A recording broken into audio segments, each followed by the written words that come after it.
Hi ನಮಸ್ಕಾರ. ನಾನು toxic ಸಿನಿಮಾವನ್ನ ನೋಡಿ ಬಂದೆ. ಆಯ್ತಾ, ನೀವು ಟಾಕ್ಸಿಕ್ ಸಿನಿಮಾದಿಂದ ಏನೆಲ್ಲ ಜಾಸ್ತಿ ಎಕ್ಸ್ಪೆಕ್ಟ್ ಮಾಡ್ಬೋದು ಅಂತ ಹೇಳಿದ್ರೆ, ಒಂದು ಆಕ್ಷನ್, ಇನ್ನೊಂದು ಯಶ್ ಅವರ ಆಕ್ಟಿಂಗ್ ಆಗಿರ್ಬೋದು, ಮತ್ತೆ ಒಂದು ಮಂಚ ಮುರಿಯುವ ಕಾರ್ಯಕ್ರಮ ಉಂಟು. ಹಾಗೆಯೇ ಒಂದು ಗ್ಲೋಬಲ್ ಆಡಿಯನ್ಸ್ಗೆ ಒಂದು ಇಂಡಿಯನ್ ವಿಚಾರವನ್ನ ಯಾವ ರೀತಿ ತಿಳಿಸ್ಬೋದು ಹೇಳುವುದಕ್ಕೆ ಪರ್ಫೆಕ್ಟ್ ಎಕ್ಸಾಂಪಲ್ ಟಾಕ್ಸಿಕ್ ಸಿನಿಮಾ ಅಂತ ಹೇಳ್ಬೋದು. ಇಲ್ಲಿ ಯಶ್ ಅವರ ಆಕ್ಟಿಂಗ್ ಅಂತಲ್ಲ, ಸಾಧಾರಣ ಎಲ್ಲರ ಆಕ್ಟಿಂಗ್ ಕೂಡ ತುಂಬಾ ಚೆನ್ನಾಗಿ ಆಗಿದೆ.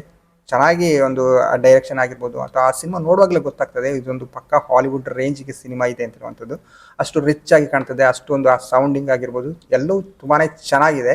ಇದು ನನ್ನ ಸಿನಿಮಾದ ಬಗ್ಗೆ ರಿವ್ಯೂ ಎಲ್ಲ. ಆಯ್ತಾ, ನಾನು ಸಿನಿಮಾವನ್ನು ನೋಡಿ ನನಗೆ ಏನು ಅನ್ನಿಸ್ತಿರುವಂಥದ್ದನ್ನು ನಾನು ಹೇಳೋದು. ನನಗೆ ಕೂಡ ಯಶ್ ಅವರ ಏನು ವ್ಯಕ್ತಿತ್ವ ಆಗಿರ್ಬೋದು ಅಥವಾ ಅವರ ಹಿಂದಿನ ಸಿನಿಮಾಗಳಾಗಿರ್ಬೋದು ಅಥವಾ ಅವ್ರು ನಡೆದು ಬಂದ ರೀತಿ, ಒಂದು ಪಾಸಿಟಿವ್ ವೇ ಇರುತ್ತಲ್ಲ, ಅದು ತುಂಬಾನೇ ಇಷ್ಟ ಆಗುತ್ತೆ.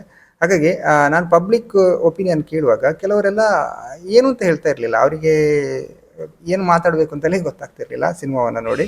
ಅಂದರೆ ಕನ್ನಡದ ಆಡಿಯನ್ಸ್ಗೆ ಅಷ್ಟು ಬೇಗ ಅದು ಅರ್ಥ ಆಗಲ್ವಾ ಅಥವಾ ಒಂದು ದಿನ ತಗೊಳ್ಬೇಕಾ ಏನಂತ ಗೊತ್ತಿಲ್ಲ.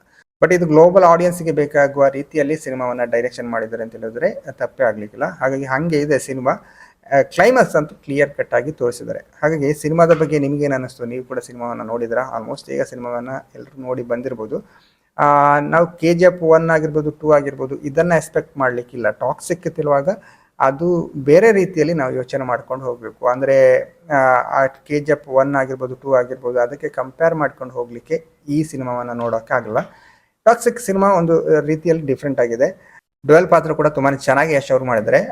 ಈ ತರದ ಜನಗಳು ಅಂದ್ರೆ ಟಾಕ್ಸಿಕ್ ಜನರು ನಮ್ಮ ಸುತ್ತಮುತ್ತಲು ಕೂಡ ಗಮನಿಸಬಹುದು. ಹಾಗಾಗಿ ಇಂತಹ ಸಿನಿಮಾಗಳು ಬಂದಾಗ ನಾವು ಸಿನಿಮಾದ ಬಗ್ಗೆ ಮಾತಾಡೋದಕ್ಕಿಂತ ಒಂದು ರಿಯಾಲಿಟಿಯನ್ನ ಸಿನಿಮಾದಲ್ಲಿ ತೋರಿಸಿದಾಗ ಯಾವ ರೀತಿ ಇರುತ್ತೆ ಅನ್ನುವಂಥದ್ದನ್ನ ನಾವು ಇದರಲ್ಲಿ ಸಿನಿಮಾದಲ್ಲಿ ಗಮನಿಸಬಹುದು.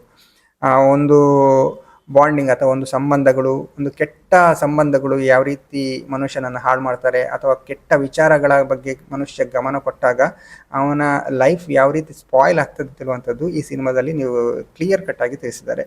ಅಂದರೆ ರಾಂಗ್ ಅಂತ ಹೇಳುವಂಥದ್ದು, ಒಂದು ತಪ್ಪು ಹೇಳುವಂಥದ್ದು ಗೊತ್ತಿದ್ದು ಕೂಡ ತಪ್ಪನ್ನು ಮಾಡ್ತಾರೆ ಅಥವಾ ಏನೋ ಒಂದು ಕೆಟ್ಟ ಸಂಬಂಧಗಳ ಬಗ್ಗೆ ಅದರ ಹಿಂದೆ ಹೋಗ್ತಾರೆ. ಅದರಿಂದ ಏನೆಲ್ಲ ಕಷ್ಟ ಅನುಭವಿಸ್ತವೆ, ಅದರಿಂದ ಒಳ್ಳೇದಂತೂ ಪಕ್ಕ ಆಗೋದೇ ಇಲ್ಲ.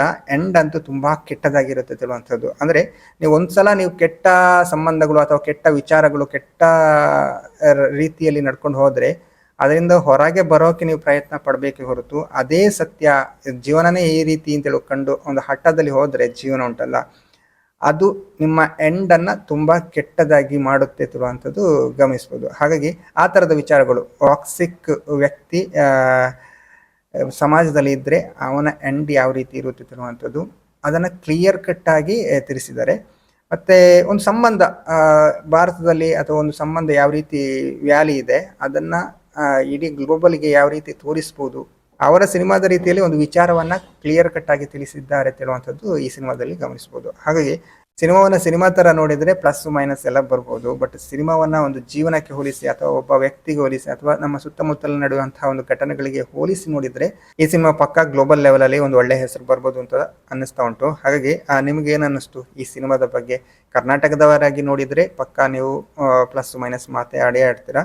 ಆದರೆ ನಮ್ಮ ಸುತ್ತಮುತ್ತಲಿನ ವಿಚಾರಗಳು ಅಥವಾ ನಮ್ಮ ಕಣ್ಣಿಗೆ ಕಾಣುವಂತಹ ಕೆಲವೊಂದು ವಿಚಾರಗಳನ್ನು ಸಿನಿಮಾ ಮುಖಾಂತರ ಇಡೀ ವಿಶ್ವಕ್ಕೆ ತೋರಿಸೋಕ್ಕೆ ಹೊರಟಿದ್ದಾರೆ ಅಂತ ಅಂದ್ಕೊಂಡ್ರೆ ಈ ಸಿನಿಮಾ ಪಕ್ಕ ಒಂದು ರೇಂಜಿಗೆ ಹೋಗೋದಂತೂ ಖಂಡಿತ ಅಂತ ಅನ್ನಿಸ್ತಾ ಉಂಟು. ನಾನು ಸಿನಿಮಾ ನೋಡೋಕೆ ಹೋದ್ದು ಒಬ್ಬನೇ. ಆಯ್ತಾ, ನನ್ನ ಹತ್ತಿರದಲ್ಲಿ ಒಂದು 2-3 ಹುಡುಗಿಯರ ಹಾಗೆ ಕೂತಿದ್ರು. ಅವರೆಲ್ಲ ಕೆಲವೊಂದು ವಿಚಾರಗಳು, ಏನೇನು ಮಂಚ ಮುರಿಯುವ ಕಾರ್ಯಕ್ರಮ ಎಲ್ಲ ಇತ್ತಲ್ಲ, ಆ ವಿಚಾರಕ್ಕೆಲ್ಲ ಬಂದಾಗ ಬಿದ್ದು ಬಿದ್ದು ನಗಡುವ ವಿಚಾರಗಳು. ಹಾಗಾಗಿ ಫ್ಯಾಮಿಲಿ ನೋಡುವಾಗ ಅಂತಹ ವಿಚಾರಗಳು ಸ್ವಲ್ಪ ಮುಜುಗರ ತರಿಸ್ಬೋದು. ನಾನು ಒಬ್ಬನೇ ಹೋದ ಕಾರಣ ನನಗೇನು ಅಷ್ಟೊಂದು ಎಫೆಕ್ಟ್ ಆಗಿಲ್ಲ. ಬಟ್ ಹೋದಾಗ ಸ್ವಲ್ಪ ಅಂದರೆ ನಮ್ಮ ಕನ್ನಡದ ಆಡಿಯನ್ಸಿಗೆ ಹೋದಾಗ ಸ್ವಲ್ಪ ಮುಜುಗರ ತರಬಹುದು ಅಂತ ಅನಿಸ್ಬಿಟ್ಟು, ಅದರ ಗ್ಲೋಬಲ್ ಲೆವೆಲ್ ಯೋಚನೆ ಮಾಡಿದಾಗ ಈ ಸಿನಿಮಾ ಒಂದು ರೀತಿಯಲ್ಲಿ ಒಳ್ಳೆಯ ಸಿನಿಮಾ ಅಂತ ಅನಿಸ್ಬೋದು.